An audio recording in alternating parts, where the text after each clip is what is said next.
Hello बच्चों, let's read the question in reverse biased PN junction diode. Here four options are given. A.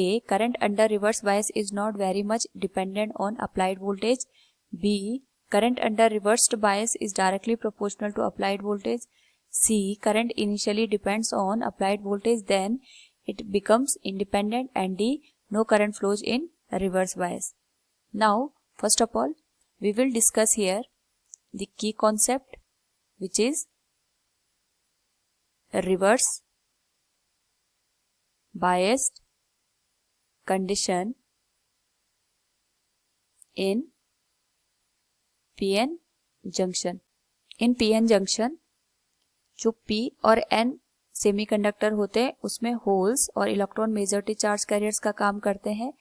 By the diffusion process यहाँ पे इन अनबाइसिंग की condition में एक depletion layer का formation होता है.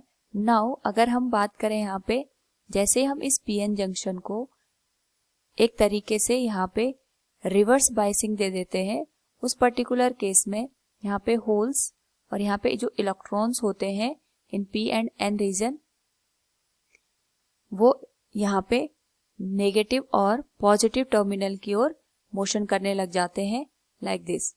इसकी वजह से जो ये डिप्लीशन लेयर है, इस डिप्लीशन लेयर की यहाँ पे थिकनेस बढ़ जाती है. और due to the depletion layer अगर थिकनेस बढ़ गई तो जो मेजॉरिटी चार्ज कैरियर्स हैं उनके थ्रू यहाँ पे करंट फ्लो नहीं हो पाती है.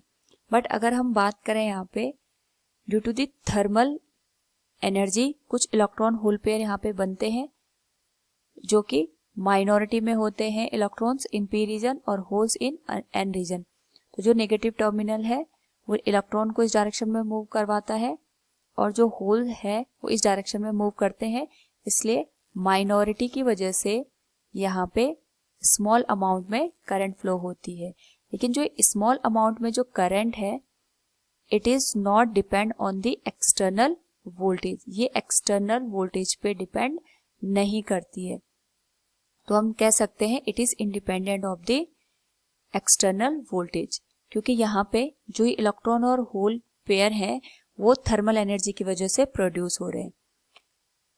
लेकिन ये जो कंडीशन होती है ये एक पर्टिकुलर टाइम तक ही यहाँ पे रहती है. लाइक अगर हम इसकी वी आई कैरेक्टरिस्टिक को देखते हैं, यहाँ पे करंट आएगा in reverse bias which is in micro ampere range और ये वोल्टेज आएगा. अगर हम इसको ड्रॉ करें, current will be like this. एक पर्टिकुलर वैल्यू तक जो वोल्टेज को हम बढ़ा रहे हैं, लेकिन स्टिल जो करंट की वैल्यू है दैट इज कांस्टेंट.